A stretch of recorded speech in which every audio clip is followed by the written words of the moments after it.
TSF Entertainment. Yo, and welcome back to TSF Entertainment. This time we are bringing you BMF Episode 3, Good Faith. And of course, I have none other than my man, Jack of Jordans, with me to go over this review of this Episode 3. What's going on, bro? What's going on with you? Not much. Before we get into it, how would you rate the episode?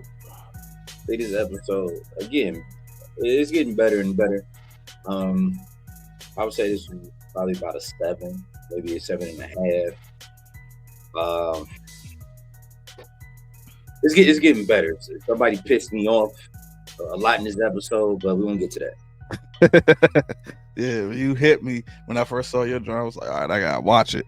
And then I was like, I see what bro talking about now. I was like, yeah, this joint right here. I was like, man, shorty, you wildin'.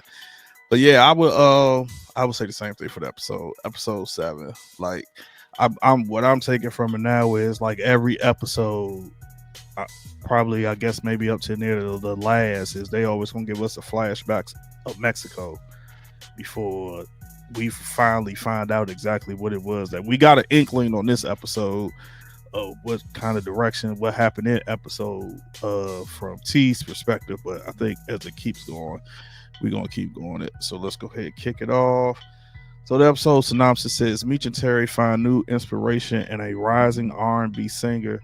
Together they plan to launch a new record label, and Terry hatches his own plan to regain control in St. Louis. So the episode kicks off with another flashback from Mexico where you got T, Big Meech, and also Loco. They are in the bottom of a box truck with a false bottom. These are two people that Loco paid to get them out of Mexico. And during that process, I don't know if it was another what do you call the people? Another cartel, or if it was Mexican army, or just people in general, as we found out that Loco has a reward. He has a bounty on his head. So they pull the truck over and they partially unalive both of the drivers, and they end up finding Loco, Meech, and Terry all down below the false bottom of the box truck. And in the process of finding that out, as again, they look at the reward and realize that's who it is. It's Loco. And then this whole fight scene, which was just like kind of unbelievable, popped off. Well, all three of them fought their way out of being unalive by whoever these people were trying to cover a bounty. So Loco unalives a person, Meech unalives a person, and right before, I believe it was Meech that was about to get shot, right? Correct. Yeah. One of the drivers who hadn't passed away yet, he ends up unaliving him and saving their life, which T is very grateful for, as we can see that he's like, wow, they really did have our back. But we find out from after this, like, T perspective of what Meech's perspective was BMF, it was no longer the same. Mm-hmm. So I think after this, like you said, as we go forward, we're going to start to see more and more from, I'm thinking we're just going to keep seeing T's perspective. I'm not even sure if we're ever going to get Meech's perspective of why they're different from Mexico or whatever. So then we get back into current time, and we have T up in his crib, none other than Hoop, and he finds out that the work was rerouted to St. Louis, and he's trying to figure out why was the work rerouted to St. Louis, as Meech never told him. And in the process, Markeisha shows up, and Markeisha is hot because the work has been rerouted. T don't know what's going on. She's mad at T because this is supposed to be her big showing she's a boss, and they're kind of stonewalling Isaac, and then she gives him this whole, basically in a sense, trying to butter him up, like, you know, we need you, T, trying to soften him up so that she could get her way out of T. Or was that just me? To me, I think she kind of like did a combination of both. She emasculated him a little bit, and then she came back and tried to butter him up, you know, with the with the sweet voice and we need you T and this and the other, because he was like, well, I'm gonna find out what's going on. She like, well, find out what's going on and this, that, and the other. It's like, shut up, you don't know anything. You know what I'm saying? Like, you just got like, this is kind of, it's part for the course though, right? You know what I'm Yep. saying? You in the game, these type of things happens. Yep. It's going to happen. You know, like lives are going to be lost, weight is going to be lost, money is going to be stolen, things of that nature. And this just goes to show furthermore why you just not ready, Marky. Shut up. Yeah. Oh yeah. There's definitely a scene with her where it definitely Piss me shows, off. yeah, that she's not Off ready to you. at all. Honey Nut Cheerios. Exactly. Oh dang, I remember that now. I remember that now. And down in Atlanta, Duffy is feeling the exact same thing somewhat of what T was saying. Like, hey man, like all the work, like our people out here, like we need that work. Like, where's the work? And Meech is, you know, not reconfirming, it's telling him like, man, look, it's better off that the work in St. Louis is perfect. Like, we got to be ahead of Bryant. So having all that work there in St. Louis puts us 20 steps ahead. So we all good. But however, Duffy is worried about a warrant that he has from Detroit, and he gives us a backstory on him accidentally unaliving the wrong person as he got paid for a hit. So he's worried about the warrant, and he also feels bad that he unalived the wrong person, which made him go on the run in the first place. Which that was kind of cool because we never even really got a backstory for Duffy. Yeah, except for that he was from Detroit. That was it. Like, that was the only backstory we got since we got introduced to his character. Mm-hmm. So here we got Detective Bryant up in his crib, who's talking to none other their Detective Warders back in Detroit, and they're going over the information that they've gotten investigating as far as the stolen car that Nicole had, and they come across an alias named Don Ginkgo, and they're trying to figure out exactly who that alias is. They've found 3 fingerprints, but one come back to a Don Ginkgo, and they want to know exactly who the alias is. So Detective Bryant tells Detective Waters, like, yeah, see if you can find out who that fingerprint is. Well, I have a warrant, and I'm going to go over the footage I have from the dealership and see if I can try to figure out who this Don Ginkgo is, which we know was none other than an alias for Duffy. And while he's in his apartment going over the footage, he sees none other than Meech and Duffy walking into the car dealership, and realized there he put 2 and 2 together that they are the ones as part of the whole ring, and Nicole's car actually they were the ones who purchased it. So he knows now he has to go back to interrogate Alexander, who lied to him when he questioned her at the dealership about if she knew Meech or not. So here we got none other than Nicole. Dang, and I'm like, man, already, bro. Here's the thing, though. I don't know if y'all recall during the last podcast that we did, where he was like in the car, like, "Oh, I just want to be with you." First thing I said was, "Stupid."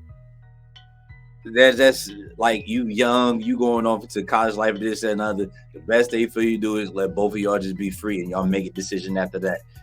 They knew this was happening. Writing was on the wall. I didn't see it coming this early though.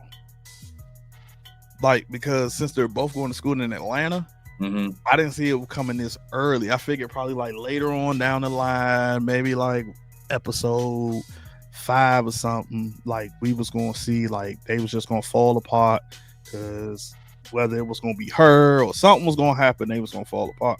So to see it this early, I was like, damn, bro, like you ain't even waste no time. You just I saw it coming for sure. You got to let that go, and if it comes back, great.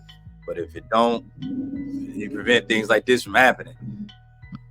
I was like, bruh. So while they're on the phone, they're discussing the whole arrest thing, and how Rodney, says that like, hey, at least you held it down. Nicole's like, they're just trying to get more information on my brothers. And stuff about the stolen car. But like Rodney said, she held it down. And during this process, as they're talking, two young ladies walk past Rodney to hand him a flyer. And of course, his eyes get big because he's not used to that. And he automatically gets off the phone real quick with Nicole. Is like, hey, I got to go. To which Nicole then is coming downstairs to take her luggage and everything and to go down to Morris Brown. And she finds out that she's going none other than with Mama Lucille. She's having a heart attack. And when I saw now this, I didn't see coming either. I was like, dang, I didn't see that coming. I'm tired of Lucille though. I ain't even gonna hold you, bruh. Yeah, I'm not even gonna hold you. I am tired of her. Yeah, I'm starting to lean towards Nicole now. Like, hey man, like you starting to whatchamacallit, but yeah, too judgmental, man. Like she judges everything and everybody. Like even we get to that scene too, because she pissed me off too. So yeah, so Mama Lucille says like, hey, your daddy done already been to Atlanta. It's my turn. I ain't never been outside of Detroit. So she goes along with Nicole down to Atlanta, and Charles tells her that, you know, still it's your time. Don't let nobody dim your light. Like, you go down there and, you know, be successful. And this scene right here also was another reason why I don't think this will be the last season, because if it's kind of sticking to the real story, we know Charles goes back to Atlanta again when they start to get more into the music business side. So that's why I'm kind of thinking this is also another reason, because we haven't seen Charles. We know Charles goes back down to Atlanta at some point. So we got Meech here in his crib, which I was like, bro, if you know they was coming, like, why you even have Lucky there? Like, Meech can't help himself, you know what I'm saying? Yeah, and then you talking about, I guess they came down too early, but you knew they was coming. Yeah. Like, so T, Lucille, and Nicole show up to Meech's crib, and Lucky, like, bro, she was like a dead caught in headlights. Like, she was just straight up scared, like, oh my God, like. It was because of things that Lucille was saying, man. Like, she seemed scared before then, though. Or something like that. Like, she called her a woman of the night, or whatever she was saying. She was saying a bunch of unsavory things that I didn't think was cool. Yeah, she came in that joint straight, this den of iniquity. And I was yes, that's exactly what she said. I was like, yeah, that. Yeah, she showed the end. She was like, you knew we was coming, and it's filthy in here with this lady of the night. Yeah. And Lucky, she's so nervous. She talking about, like, I love the Lord, and I was like, of all the things. Yeah, that was the wrong way to go about it. Like, that's what you said. That's the wrong way to go about it. You ought to do that, because then she could have been reciting the scriptures and stuff like that. You kind of just gotta get up out of there as soon as possible. You know? Yeah, let's get on up out of there. So Meech finally lets Lucky out, and after all that, of course, Nicole feeling a certain type of way. It was like, that's it? Like, that's all you're gonna say? I mean, you know, like downright whore. Yep. When I was doing what I was doing. Yep. I was a downright whore. And T and Meech go over. T confronts him about the reroute into St. Louis without his knowledge. And this is where T finds out that Detective Bryant is now down in Atlanta working for APD, still investigating them. And at this point, it's like T's like, man, look, if he's down here, they're like, yo, we got to fix everything. Like, everything needs to be rerouted. We need to put it back to Detroit, everything, because we know he's not going to stop. And of course, Meech again tells him, like, no, this is good for us. I'm already 20 steps ahead of him. Like, so we good. We ain't got to worry about nothing. This is perfect for us. We can still keep moving. Like, you know, he won't suspect nothing or anything. Like, in a sense, like, Meech was right, you know, but T was right too. Like, if y'all supposed to be partners, y'all need to have that conversation. Yeah. But Meech was right, because Detroit was just as hot. Just because Bryant wasn't there, you know, the other detective was there. Yep. You know, so it was just as hot. So they both was right in a sense. Yeah. It was just as hot, and your sister just got caught up with that stolen car, so now it's even gonna be more eyes on you. So yeah, so like you said, they both was right, and whatnot. So Mama Lucille's walking around Morris Brown College, just looking at the different things, and she runs across this other, which we didn't get her name, this other character who is an AKA. And the first, as soon as I saw this, I was like, man, because I know like several AKAs, and this is like the what do you call it that they get the like the description somewhat of AKAs, like they're just like high and mighty and stuck up and stuff like that. And please, AKAs, don't come at me. I'm not saying y'all are. I know a few, and I know this is like the reputation. They're the And, light you know, versions of sororities. yeah, like this is the reputation because I know some AKAs. And, light skinned version of fraternities. yeah, So and they've explained it to me. Yeah. But I didn't even get this. I guess it was just a filler scene, but I just didn't really get like why we were getting like this little back and forth. Do you think it was just more so of a character of what Lucille was portraying? You kind of like show that judgmental part of her again. You know, because she just was like, oh, I just thought it was always cliquish and stuff like that. Like, again, she's judging again. You know, so that's the only thing that I got out of it is like, you know, oh, and besides that she want Nikki to rethink her major.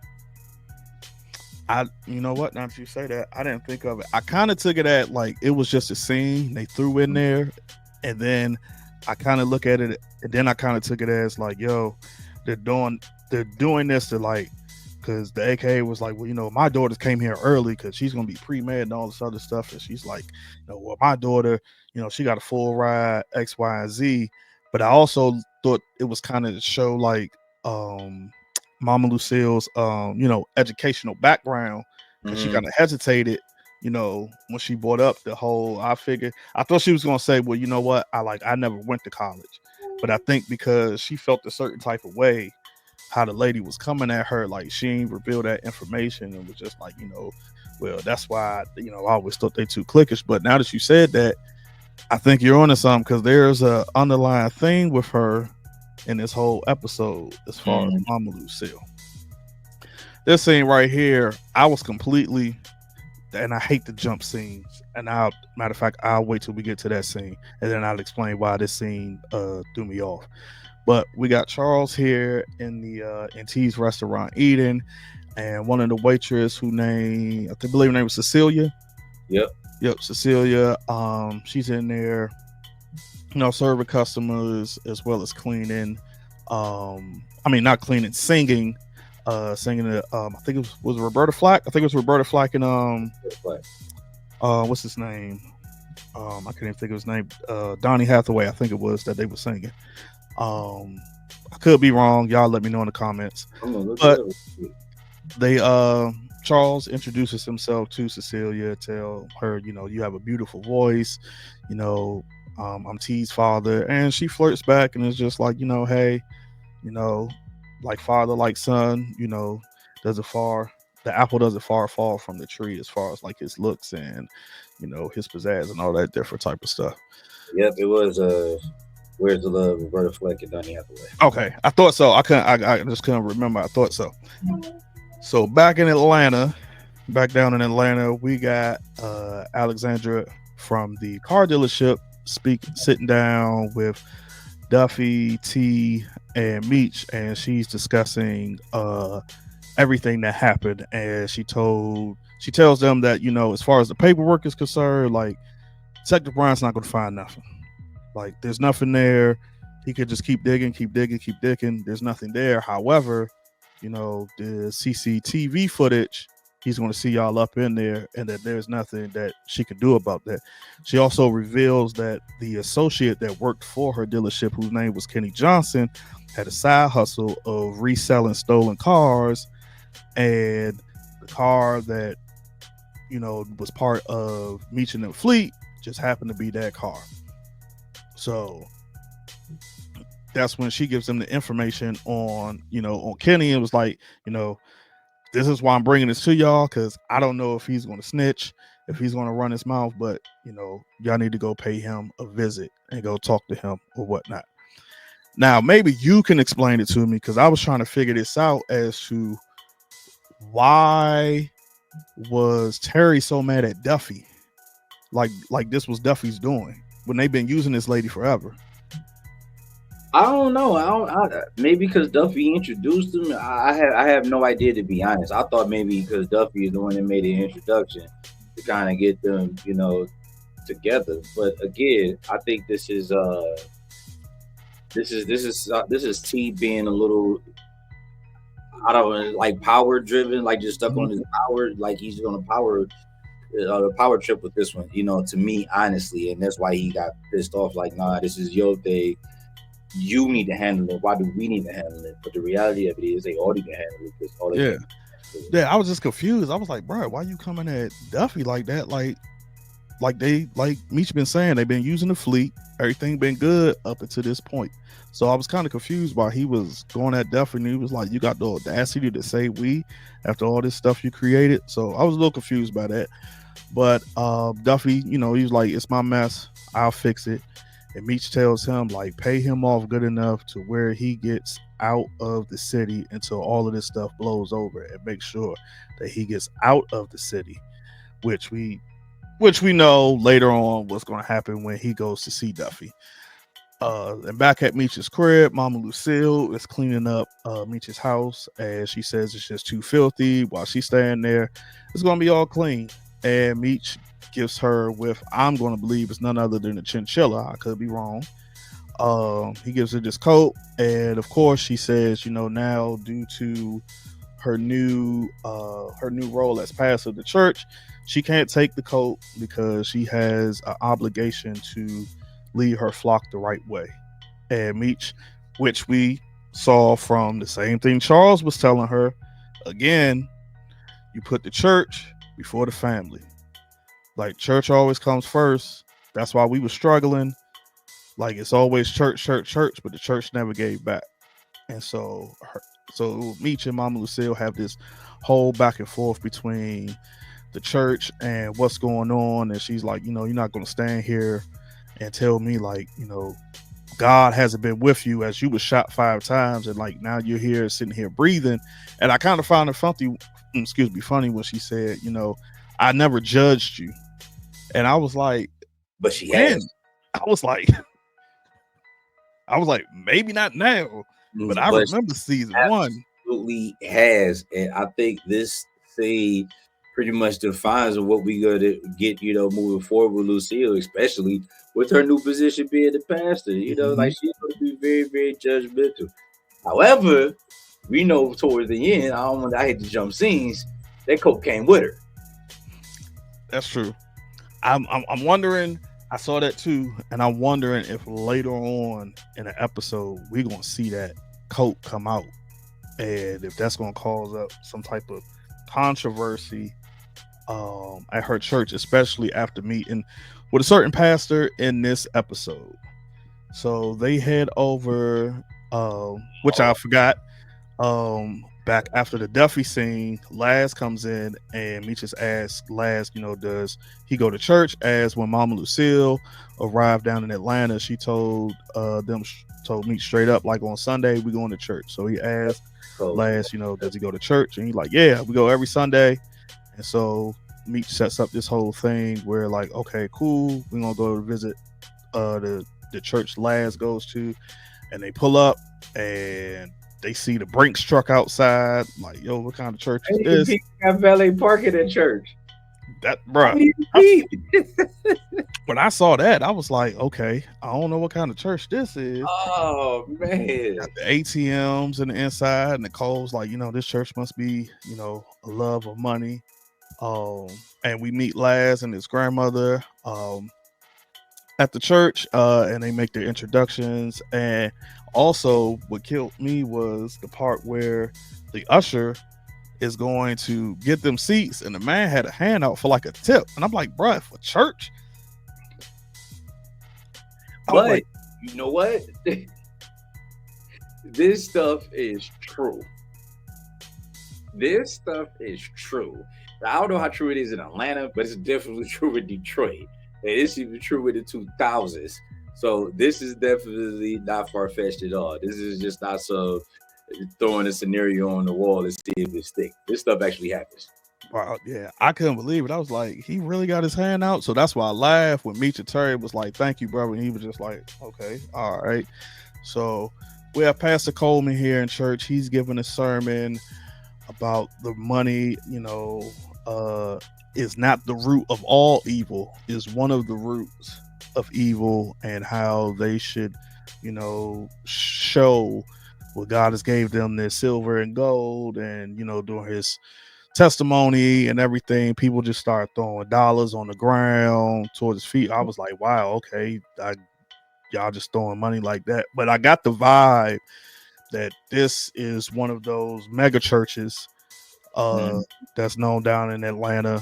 During that time, you had all those different pastors, Bishop TDJs, Creflo Dollar, all those different type of So that's the feel that I got, that this was the start of the mega churches, and they was just giving that vibe.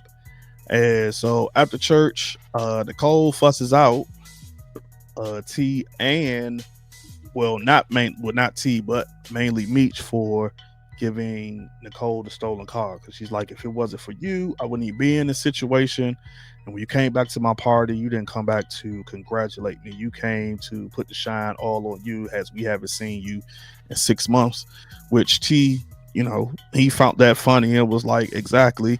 But then also said, okay, well, since you cussing us out, that means you don't need the money for the lawyer. And she was like, nah, I don't mean that. Like, that's the least y'all could do to get me into the situation. And T and Meech leave to go off to Purdy's video shoot, and we get an interaction between Mama Lucille and Pastor Coleman, and she reveals to Pastor Coleman, like, I'm also a pastor, but mine's is a little bit different. I lead my flock a little bit different as well, without the the theatrics, etc., whatever. But the one thing that stuck out to me is when Pastor Coleman told her, if I'm trying to remember word for word what he said, but I remember he said something along the lines was like, God doesn't dim your light, and as stars, we should guide the way. Mm-hmm. And she was like, stars, we should. So that's what making me think that possibly somehow later on down the line, we're going to see her in that coat, and like she's probably going to start leading her church somewhat off of what Pastor Coleman was kind of doing, and then that's going to get her pushed out the door. That's a good theory. That's a great theory. Because she seemed like, after he said that, she seemed like she agreed with that 100%. Kind of. Yeah, that's a good theory. I didn't even think about that.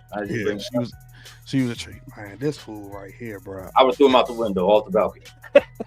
I would throw him out the balcony.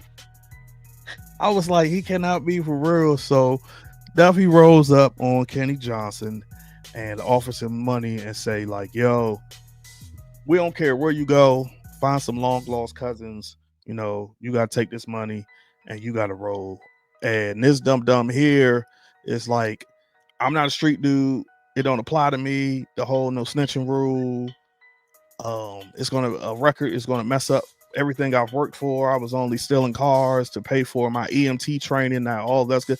And I'm sitting here like, bruh, do you not know what you in bed with right now? Like, the last thing you should be worried about is some EMT training, because I felt like if Bryant would have never showed up, Duffy probably would have. Yeah, he probably would have eliminated him. Eliminated him real quick. Yeah, because this is Kenny, my dear Kenny. I hope you hear me before the next episode, before you are no longer here with us.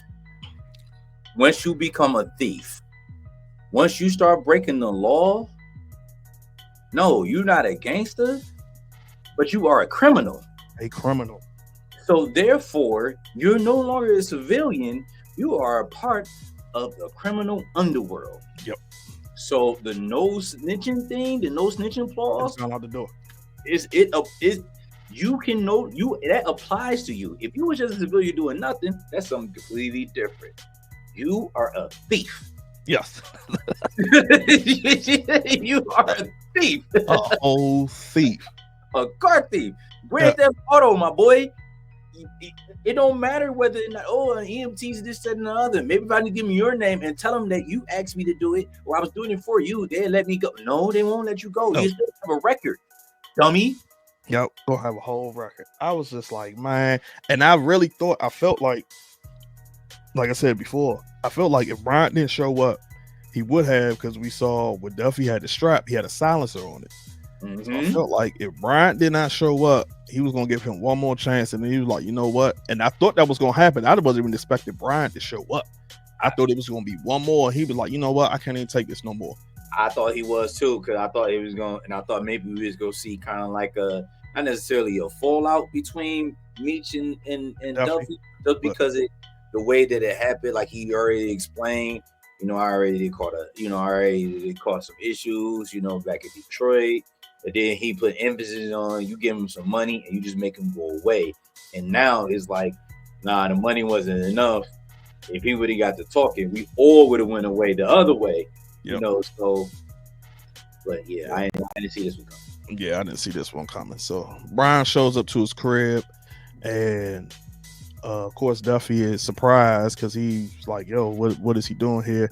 And he ends up, so I'm also curious to see next episode what he did with Kenny, because as we know, as Bryant kicks open the door, they're no longer to be found. So I'm sure he took him hostage at that point, grabbed the money, and they jumped out on the balcony or whatever it was and got away, as Detective Bryant couldn't find them.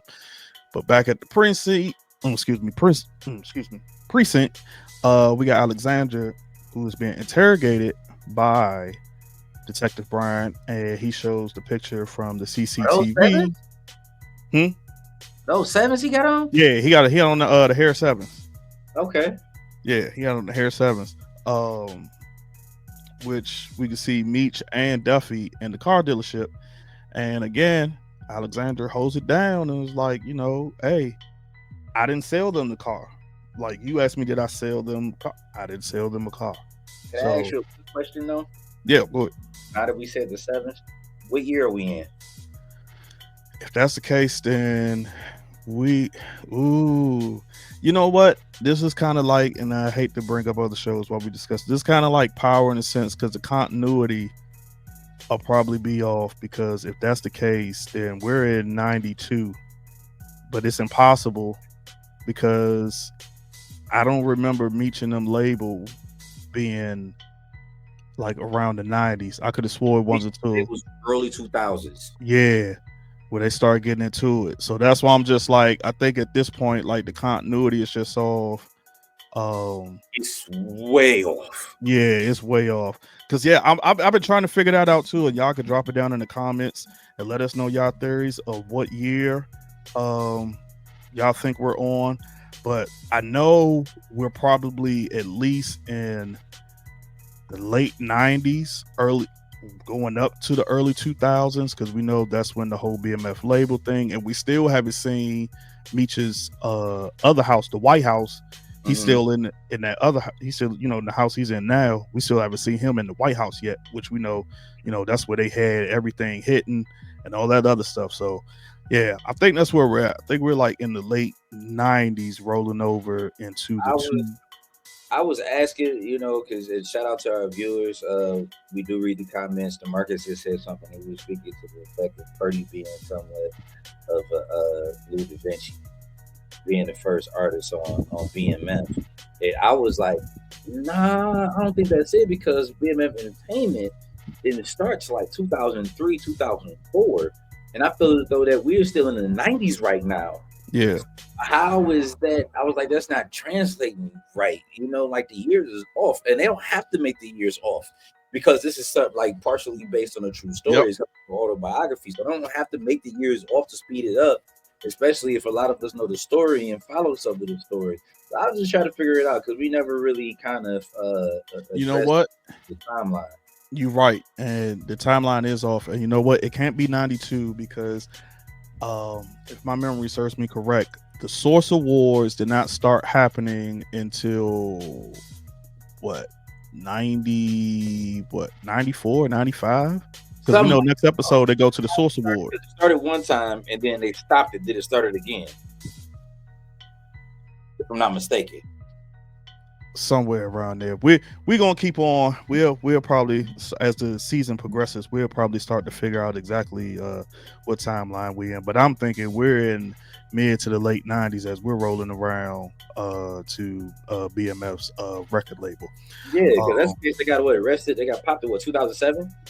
yeah, because they won. Because when they started their record label, they won. That's when the whole downfall came. So it wasn't like, you know what I'm saying. And we haven't seen anybody uh as of yet, a character that's playing Jeezy's character.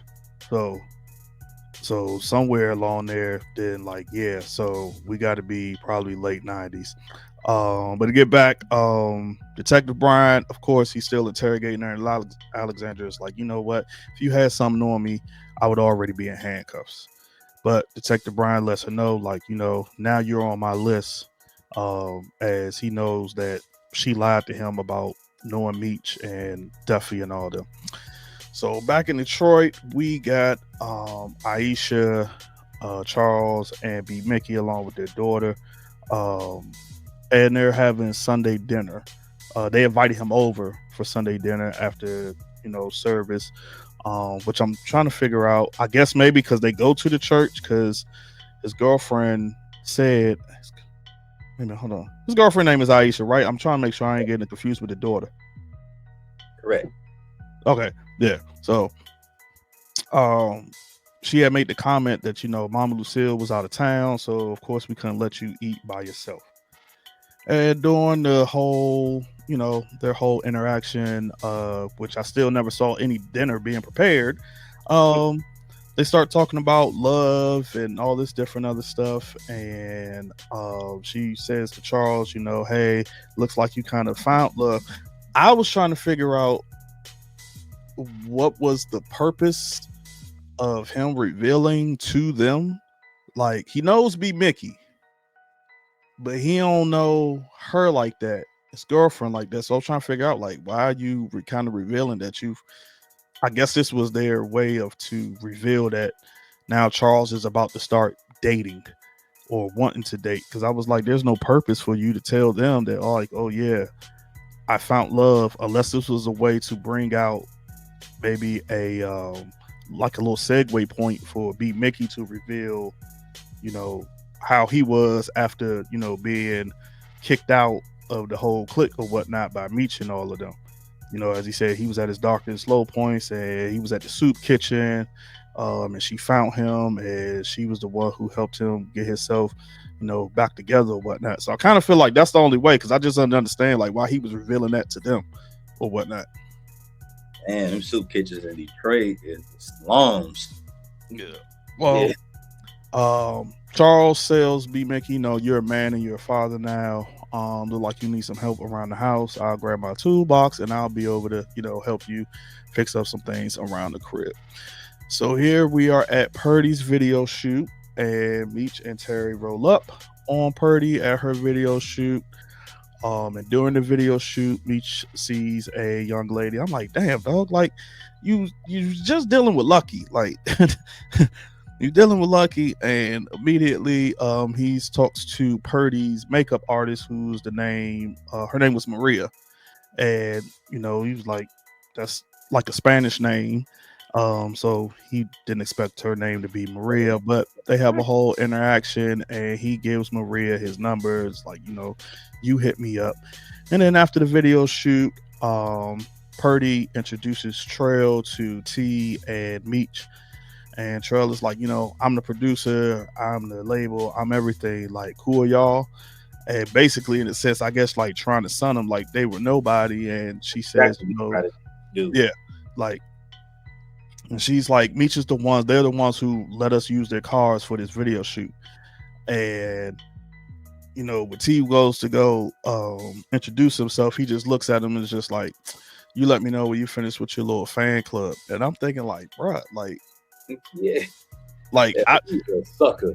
Yeah, he's a sucker. I was trying to think, like, maybe he was doing that because he thought maybe they were, like, in the music business and he ain't a street person. But I was just like, yeah, man, this ain't gonna go over the way he think it's gonna go. I thought it was gonna be more, but we didn't get that interaction. We probably are maybe later on once Meech and them take Purdy away from trail. And this is where T starts to find out about her contract and everything, as found out all the jewelry, everything she had on was all rented, as Trail covers everything. And of course, the standard contracts back then were terrible. So all of the stuff that she was making, she had to pay back. And Terry's like, so you making all this bread, but you still got to pay him back? He's like, nah, man, that ain't good. Like that's ridiculous. And as she walk off, we see that Purdy has a little coke problem. She powders that nose. So I'm wondering if she's doing it just to keep herself, I guess, dealing with Trail. Mm-hmm. Or like if she has an actual coke problem, and since we know Meech and them, is moving that, she's gonna start to dabble into some of Meech's and them product.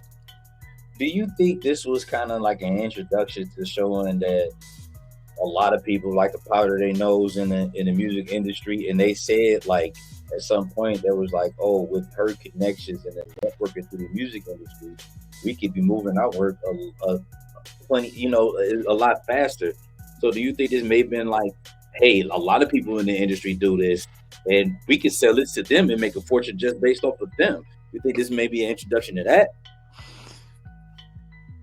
Yeah, because of the way he was like, well, I think two things. That could be a possibility, but I think it's also they're like, yo, we can use her as the front person while we're still moving work behind the scenes, not necessarily to the people in the industry, but just like we're traveling, since we're on a tour, we're going state to state, city to city. We could make connections in these different cities and start moving weight and stuff in these different cities, but we still got our, legitimate person in front, which is Purdy, and we got the label, so they're not gonna think nothing of it. That's what I think. That's how I see it. But like you said, it could be both ways. They could be trying to introduce their way in the industry, as they know everybody is during that time, that's what it was, and that's where they come up with the plan to start the whole BMF music label. Of course, they didn't call it right then and there, but they come up with their entire plan to let's start a record label so that we can start moving more product, opening up more connections, and moving more weight to grow the business even more and more. Back in Detroit, Charles rolls up as Mama Lucille is back home, and he says, hey, that's a nice little coat. And she says, yeah, Meech gave it to me, but I couldn't, I'm never going to wear it. I just took it because I didn't want to hurt his feelings. Now me being a pastor and everything. And as they're discussing it, Charles is like, I want to take somebody out. And she's just like, you can do whatever you want. You're a free man. And I think like from like the interaction, I think Charles thought maybe like she was going to be like, I guess like maybe we could work something out, because Charles been trying to make stuff work out with her. She been the other one. She been the one like, nah, it's over and done with. And then when he tells her like, she works at Terry restaurant, her name is Cecilia and all this other stuff, she's like, well, whatever, do what you want. But she was salty. Like her face was salty. All over her face. It was written all over her face. And I'm just like, the man been trying to win you back forever. Yeah, her face was tight as ever. But I'm like, you still allowing him to live in the crib. So, at least he came up and told you. He was like, I just wanted to come and let you know, before you heard it outside in the streets or heard this and that. Which that was a courtesy in itself. Yeah. Like he didn't have to do that, but nothing. So Mama Lucille, she definitely gets a little salty after Charles asked that. Back down in Atlanta, T and Meech, they're going over different names for the record label, and while going over different names for the record label, none other than Jay Pusha shows up, as Meech was the one who invited Jay Pusha down to Atlanta. And this is where they find out from Jay Pusha that he has literally sold all of the work. Like the work that was supposed to be rerouted to Detroit, he never did, as well as Atlanta. He's like, yo, man, I sold it all. But I came here and that's why I got your money. And T wasn't feeling that from jump, which was real smart on his part. He's like, nah, yo, like that's not what you're supposed to do. And of course, Jay Pusha just talking about, man, I'm just thinking like, what would Meech do? Like I'm just trying to make sure everything is good for for the whole crew. Meech like, nah, we run this, you don't. So you doing that, in a sense, was it good? Although he told T like, hey man, look, we got the bread, we ain't have to move nothing. Like we did it all on him. But T like, nah, man, he a snake. Like T you was know right. how snakes go, and he right. He was 100% right. He's 100% right. Now, the only thing with this, again, it's kind of hard for me, like watching this, because as I said, as we've stated before, we know the true story of BMF, all of this other, all the intangibles, everything. So seeing this and like knowing how this is not happening with Jay Pusha in real life, I still got to remember, like it says at the beginning, like some of this stuff, Yeah, they actually happened, but some of it was like, yeah, it's for entertainment. So I'm wondering now if the real Jay Pusha, as he's done countless interviews, I'm wondering now as this unfold, if he's going to come out and start doing more interviews saying like how this is not real, the same way like how B Mickey did. Started the real B Mickey in real life started doing interviews saying like, nah, that's not what happened. I was never a snitch. This never happened or whatnot. So I'm curious about that. But yeah, Jay Pusha's like, yo, moved everything, come here with the work, and Meech tells him like, nah, we run everything, we gonna do it my way. And he like, my bad, I just want to make sure help the family, y'all brought me in, just want to elevate it the best way I can. So we're back in Atlanta still. We got none other than Detective Bryant, aka Mark, and he's talking to Abe, which Abe is already onto him and realizes that Detective Bryant is nothing but an undercover cop and basically trying to use his unaliving of his son Milton to investigate his crime. And Detective Bryant finally comes out in a minute. He's like, yeah, I've been following Meech from Detroit. I've been investigating him since. I'm just trying to get some information on if he was possibly the one that unalived your son. Shows a picture of Meech and he says, I'm not sure who unalived my son, but he was there at the funeral. And Detective Bryant says, well, if he was at the funeral, that means he felt guilty about something. And Abe also brings up Detective Bryant's son, as he thought maybe he was just making it up all about his son. And Detective Bryant reveals to him, like, nah, I did have a son, but, ultimately he took his own life. He unalived himself. So I think this might be the last time we see Abe, unless there's something else, but I think it just was just like a segue just to kind of show more of the I think so. Yeah, his investigation on Meech. Back at Meech's crib, Loco finally shows up, which we find out he's finally out of Mexico. And he shows up and he tells Meech that, Meech was saying that it was great that we were able to reroute everything to St. Louis, but now that one-time deal, like we need to start getting it back to how we had it before. And Loco tells him like, nah, we have a problem trying to get it from Mexico to Florida and then bring it up. Everything is too hot. It's a hot potato. The police and the DEA are all over the place. They watching it from the sky. And Mitch is like, that's how they found out about our last shipment. Logo's like, correct. So we're going to start using St. Louis as the hub to distribute all of the work, as it's a lot easier to fly and transport the work there without being caught, without being on the radar. Of course, Meech is like, he's hesitant about it, but he's like, at this point, they don't have no choice. Like, Atlanta's hot, Detroit's hot, so St. Louis is much easier, and they salute. Made perfect sense, but again, I'm like you. The fabrication just seems like way off because of how close that we know that the actual Pusha, which his real name wasn't Jay Pusha, is I think it was Cuffy. And Meech was. It got to be some type of twist to it. Yeah, because right here, Loco also brings up Jay Pusha and is like, yo, hey, like I'm only trying to work with you. Like I don't know that dude, and then he also say like, do you trust him? Mm-hmm. And we saw Meech hesitated, but he's like, "Yeah, nah, I trust him. I trust him." And he's like, "Okay." And if my memory serves me correct, I believe that Meech did say that for the next shipment he would be out there or something to, just to make sure that the shipment got there himself. And from there on, Jay Pusher would be the front person. Back in Detroit, at Marquisha's crib, she's going into Terry and it's like, you still stonewall Isaac. This is not the person that you could stonewall Isaac for. Like, what's going on. T is telling her, like, hey man, look, the distro got rerouted. The person is a little sold up all the work. We don't have no work. We only got a little bit, but we got the money. Just let them know we'll re-up, we'll double it on the next one. And she's going off like, no, I can't do that. Isaac's not the person you could call for a favor twice. And she's like, you got work too.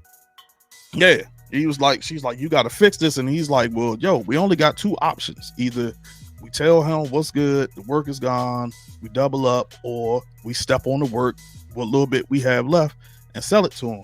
So which one is it? And right here in this scene, I was like, yo, this is exactly why he didn't want you in the game. Because he was trying to tell you this from Jump Street that you were not ready. And this is a prime example because he's like, yo, this is what happens in the game. Like, you know what I'm saying? Like, what you want me to do? Like, this is what happens. But of course, you're not listening. And this, you know what I'm saying? So I understand what she thought was going to happen. Like, they was going to come through and make a simple a business transaction, like you selling real estate or something. Nah, this game don't work like that. There's a lot of losses that come with it. So you got to be able to roll with the punches. And by you coming in here with your guns blazing at T, that's just pretty much just show and emphasize more why you ain't ready. No, we can't step. And then she will say you need to put this little BMF stuff away and start, you're not a 50 boy no more, and all this other crap that she been saying. Like, come on now. Like, what do you do? Who are you? Yes, who are you? You know already. You only known for being I'm forgetting her husband's name already. Boom. Right. So you only known for being Boone's old lady. You know what I'm saying? And then you known for being a side chick to T. Like, what are you? Like, what? Who are you? Exactly. He a 50 boy, a BMF, and this and the other. You are nothing without either one of them. Exactly. And it showed, we know he's not a 50 boy no more. Like, bruh, he already moving through states. He was moving through states before you gave him the introduction to start moving with Isaac in South Carolina. Where you lay your head at, he paid for it. He paid for it. And see, this was a perfect example too. Another prime example right here. Just imagine if T did not go with her. So T shows up with Marquisha at the meet to meet Isaac, and she's ready to get out the car. And he's like, nah, man, before you do all that, you always got to scope out the scene. You got to look around and all this other stuff. He's trying to school her, and she's still not paying attention. And he says, there's 3 white individuals in there. You got one by this door, one by the bathroom. They all looking around, and none of them has touched their food. And then that's when she finally realizes, like, oh, this is a sting. Like, so my question was it that Isaac is a snitch? Because, like, since those 3 was in there, she also pointed out the plumber van that was out in the parking lot, which meant surveillance. Or was Isaac so blind that he didn't realize he was being followed? I took it as that Isaac was a snitch and he was setting them up. I took it as Isaac was a snitch and he was setting them up. Yeah, because I was like, there's no way you don't know that they following you like that. Yeah. I was like, unless you just complete oblivious. But the way you was telling, like, T, like, how you move your stuff, I was like, nah, man. I was like, Isaac gotta be a snitch. I was like, there's no way that, like, and I was like, that probably make perfect sense. That's why Isaac kept hounding her, like, where to work and stuff to meet up. So back at T's crib, T's going off on her, and T starts to think, like, hey, maybe you setting me up because you didn't get your way. Like, you introduced me to this man, you did all this introduction, and now come to find out we almost got jammed up behind your introduction. It looks bad. It looks real bad. And in the process, he gets a call from Meech, and Meech tells him that now all of the work has to start going through St. Louis because of what Loco told him. And of course, Terry's furious about that, starts going off, and then Markeisha doing the same thing again as before, as we've seen since day one, trying to pull T from out of BMF, away from Meech, trying to make him think he's bigger than what he is. He's smarter. You don't need him. Like, yo, you can do this on your own. Like, you don't need Meech to do. You don't need Meech to do this, as he always tells you stuff last minute. And it's like, I get what she's saying, but at the same time, as we saw, Meech been in the game way before T came in. He had been in the game, so he knows this stuff. T was just like the numbers person, and if I remember correctly, I could have swore she was trying to keep T out of it at the beginning of the season of stuff. I think I can't remember. Y'all can let us know down in the comments. But yeah, it was like Meech was in this joint the entire time while T was still going to school and kind of doing this as a side hustle or whatnot. So, but we see the writings on the wall. We already see it, as there's already been a divide between those two, and Markeisha is definitely going to be the one that's going to continue to push them further and further apart. After this, T calls for B Mickey up in his restaurant and tells him, like, hey, you gonna start working for me. That don't mean you back in the fold, but when I need you, you gonna be there. You gonna do the work. You gonna do whatever. And Hoop is like, like, why would you want to use him? I'm your right hand man. I got him. I'm here.